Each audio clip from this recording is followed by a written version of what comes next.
C'est bon. Attends. Là, on a un pied de Mburuku 3 récolté il y a de cela 2 semaines. Et là, vous voyez la rampe qui est en train de pourrir. C'est coupé en biais pour que ça sèche et que la pourriture ne descende pas assez vite.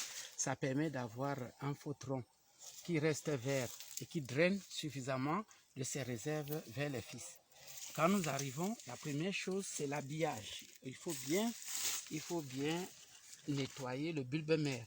Une fois qu'il est nettoyé et qu'il est vert, il reste dans le mouvement de synthèse et de transfert de flux de toutes ces réserves accumulées d'abord vers sa souche mère pour laisser transparaître les œilletons. Les œilletons sur la souche mère.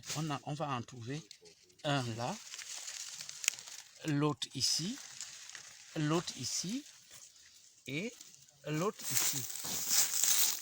En prenant tout le pourtour, nous allons avoir pratiquement 5 œilletons sur la souche mère, qui sont déjà 5 plants qui pourront être pris, ne serait-ce que la souche mère qui, dans la récolte normale, disparaissent du réseau. Après la souche mère, le transfert de la puissance se fait sur les rejets successeurs.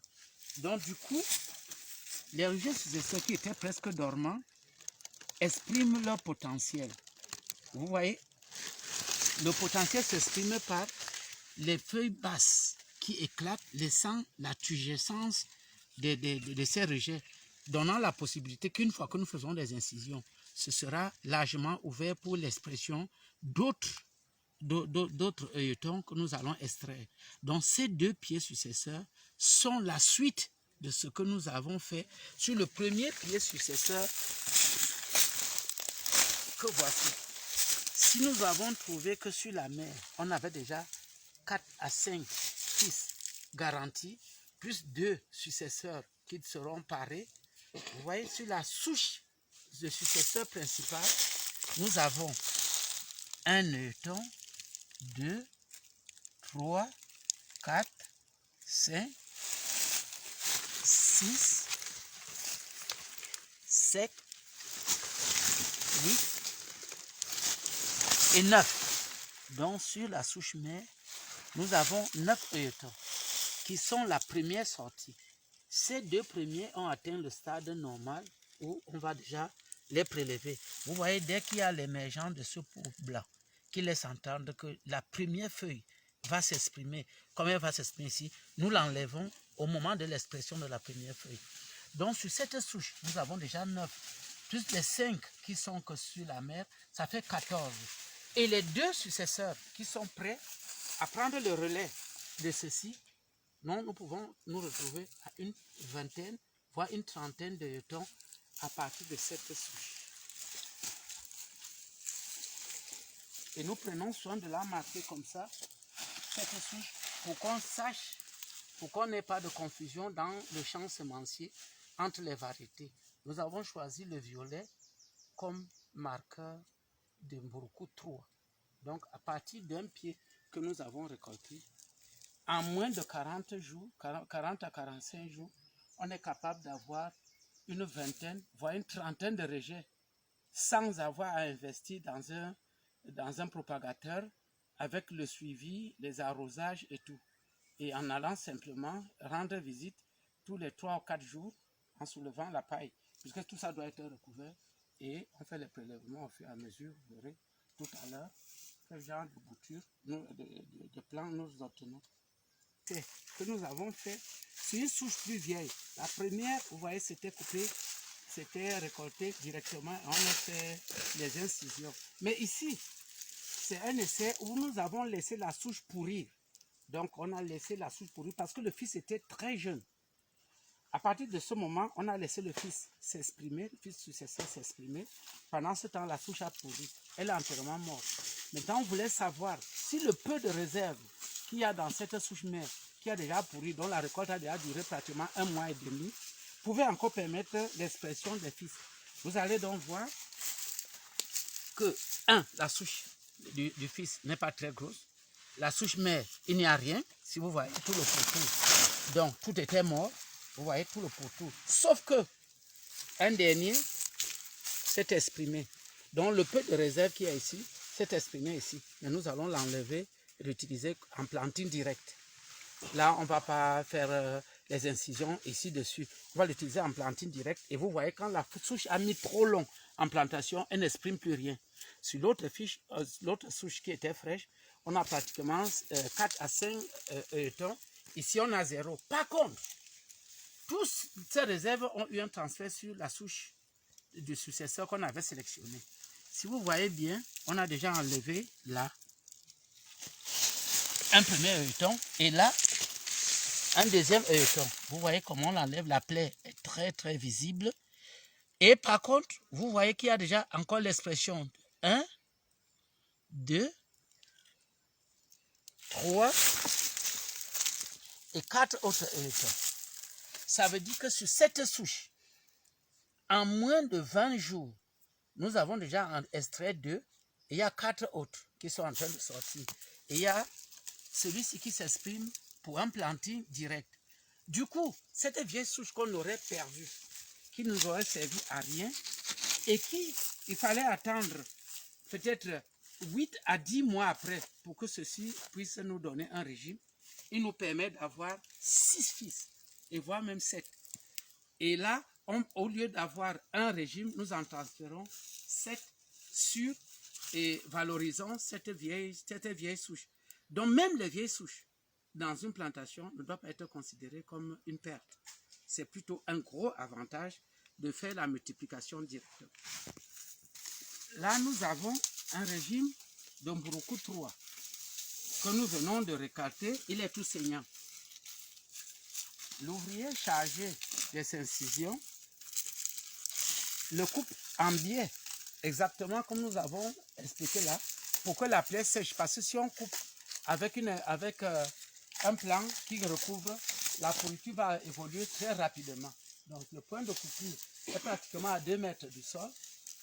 La première chose, vous voyez, on procède au nettoyage du bulbe pour qu'il puisse exprimer le maximum des yeux qui sont couverts par les gaines foliaires et qui vont s'exprimer pour que cette souche également puisse être un élément de production des œilletons. Le fil successeur que nous avons choisi est coupé à 15 cm de son bulbe. Le bulbe est bien nettoyé. On a essayé de creuser le plus profondément possible pour que les yeux qui sont encastrés dans le sol apparaissent à la lumière du soleil pour que le phototropisme permette leur expression et qu'ils sortent. Donc on est obligé de creuser tout autour pour que les yeux qui sont encastrés dans le sol puissent s'exprimer. Et également, on aura le même phénomène. Le deuxième successeur, qui est tout à côté, tout petit, va avoir le même comportement que ce qu'on a vu là-bas en bas. On aura donc, soit si nous voulons garder la génération future, celui-ci comme successeur et celui-ci comme élément de multiplication de la variété. Le mariage du fils successeur se fait par l'élimination des feuilles de façon concentrique, de la plus vieille vers la plus jeune. Et là, l'expression des bourgeons se fait là où il y a le V. Vous voyez? Le V là montre que voici le bourgeon et voici la gaine foliaire qui a sa base à ce bourgeon. Parce qu'à chaque gaine foliaire correspond une fleur qui va évoluer en œilleton, qui devrait évoluer en plant et qui va finir par un bananier et un régime. Donc vous voyez, méticuleusement, on écaille jusqu'à isoler ce bourgeon qui est exposé au soleil et donc par phototropisme va développer l'œilleton que nous allons prélever. Il va aller comme ça par cercle concentrique. Et s'il il a ouvert 10 gaines foliaires, ça veut dire qu'il a laissé l'expression de 10 bourgeons qui vont aboutir à 10 œilletons différents. Donc, la dextérité avec laquelle le technicien va travailler va déterminer le nombre d'œilletons. Et les œilletons naissent sur toute la circonférence du rejet fils. Donc, vous voyez comment, après celui-là, l'autre bourgeon est de l'autre côté. Et si nous suivons la leçon du V, le prochain œilleton sortira ici. Après celui que nous avons exprimé là. il y a un autre ici derrière, et voici là où l'autre s'exprime. On va donc aller comme ça, et nous jouons. Ici, c'est le phototropisme qui est l'élément motivateur principal. Alors que dans les propagateurs, on joue sur la chaleur, sur l'effet de la chaleur. Bien entendu qu'on a pris la peine de traiter un insecticide tout autour pour éloigner à la fois les charançons qui pourront venir en suivant la sève et également surtout les limaces qui viennent se nourrir de cette sève. Nous savons que la sève de bananier plantain attire les escargots. Et ces escargots ne vont pas seulement se limiter à sucer la sève, mais aussi à manger le bulbe. Donc nous avons intérêt à ce qu'on traite au préalable pour qu'il n'y ait pas cette invasion des prédateurs que seraient soit les charançons, soit les escargots. À un certain niveau, les yeux ne seront plus très apparents. Donc on va faire comme dans le cas d'un pareil normal. On va devoir éliminer le cœur de ce jeune bananier. Et nous allons donc, vous voyez, on va le couper. On va essayer de le tailler en biseau. Et là, voilà, on va le tailler comme ça pour éviter de blesser les yeux qui pourraient apparaître. Et là, il va rester à tuer le méristème apical.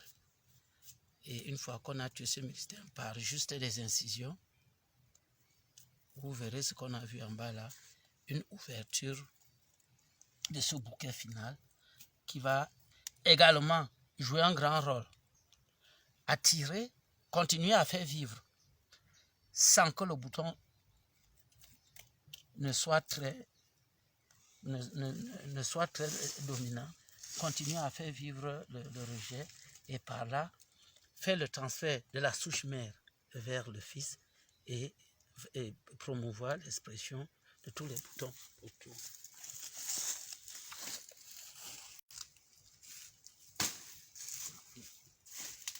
Tu vas encore nettoyer ça. Il faut